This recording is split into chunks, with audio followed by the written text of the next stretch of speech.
नमस्कार, मैं हूं कुसुम। G24 न्यूज में आप सभी का स्वागत। 5 राज्यों में विधानसभा चुनाव है। 4 राज्यों में वोटिंग हो गई है।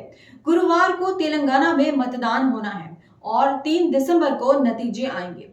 इससे पहले एक रिपोर्ट में सामने आया है कि 5 राज्यों में विधानसभा चुनाव लड़ रहे करीब 18% उम्मीदवारों का आपराधिक रिकॉर्ड है। यानी इन उम्मीदवारों ने चुनावी हलफनामे में खुद के खिलाफ आपराधिक मामले घोषित किए हैं, जबकि 29% उम्मीदवारों ने बताया कि वो करोड़पति हैं। आइए देखें चुनाव में कैसे उम्मीदवारों को दिया गया है टिकट। देश के 5 राज्यों में विधानसभा चुनाव है। कुछ दिन बाद ही नतीजे आने वाले हैं। उससे पहले एसोसिएशन फॉर डेमोक्रेटिक रिफॉर्म्स 28 नवंबर को एक रिपोर्ट जारी की है। इस रिपोर्ट के अनुसार 5 राज्यों में चुनाव लड़ने वाले करीब 18% उम्मीदवारों ने अपने खिलाफ आपराधिक मामले घोषित किए हैं, जबकि 29% करोड़पति है।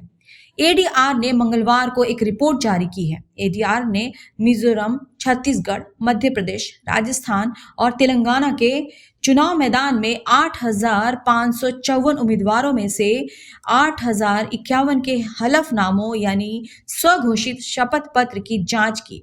एनालिसिस किए गए 8,051 उम्मीदवारों में से 2,117 राष्ट्रीय पार्टियों से हैं, जबकि 537 क्षेत्रीय दलों से, 2,051 पंजीकृत गैर मान्यता प्राप्त पार्टियों से और 3,346 निर्दलीय उम्मीदवार चुनाव लड़ रहे हैं। रिपोर्ट के अनुसार 1,452 उम्मीदवारों के खिलाफ आपराधिक मामले हैं, जबकि 959 के खिलाफ गंभीर आपराधिक मामले दर्ज हैं। 22 उम्मीदवारों ने अपने खिलाफ हत्या से संबंधित मामले घोषित किए हैं। 82 ने हत्या के प्रयास से संबंधित मामले घोषित किए हैं। 107 ने महिलाओं के खिलाफ अपराध से संबंधित मामले घोषित किए हैं। इसमें कहा गया है कि 2,371 उम्मीदवार करोड़पति है, यानी उन उम्मीदवारों के पास 1 करोड़ रुपए से ज्यादा की संपत्ति है। ऐसे उम्मीदवारों की औसत संपत्ति 3.36 करोड़ रुपए है। रिपोर्ट में कहा गया है कि 5 राज्यों के विधानसभा चुनाव में सुप्रीम कोर्ट के निर्देशों का पालन नहीं किया गया है। राजनीतिक दलों ने फिर से दागी उम्मीदवारों को टिकट देने की अपनी पुरानी परंपरा का पालन किया है। सभी प्रमुख दल चुनाव लड़ रहे हैं। 5 राज्यों के विधानसभा चुनाव में ऐसे उम्मीदवारों को टिकट दिया गया है जिन्होंने अपने खिलाफ आपराधिक मामले घोषित किए हैं।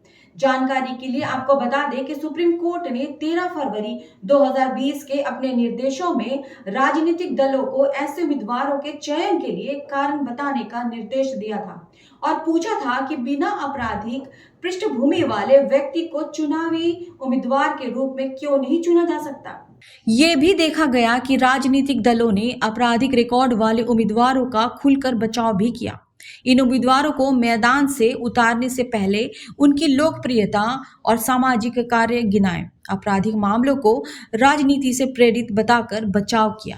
रिपोर्ट में कहा गया है कि दागी पृष्ठभूमि वाले उम्मीदवारों को मैदान में उतारने के लिए कोई ठोस कारण नहीं है। ये डेटा स्पष्ट रूप से दिखाता है कि राजनीतिक दलों को चुनावी प्रणाली में सुधार करने में कोई दिलचस्पी नहीं है और हमारा लोकतंत्र कानून तोड़ने वालों के हाथों में चला जाता है और वो कानून निर्माता बन जाते हैं। ऐसे ही तमाम खबरों के लिए बने रहिए हमारे साथ और देखते रहिए G24 न्यूज। धन्यवाद।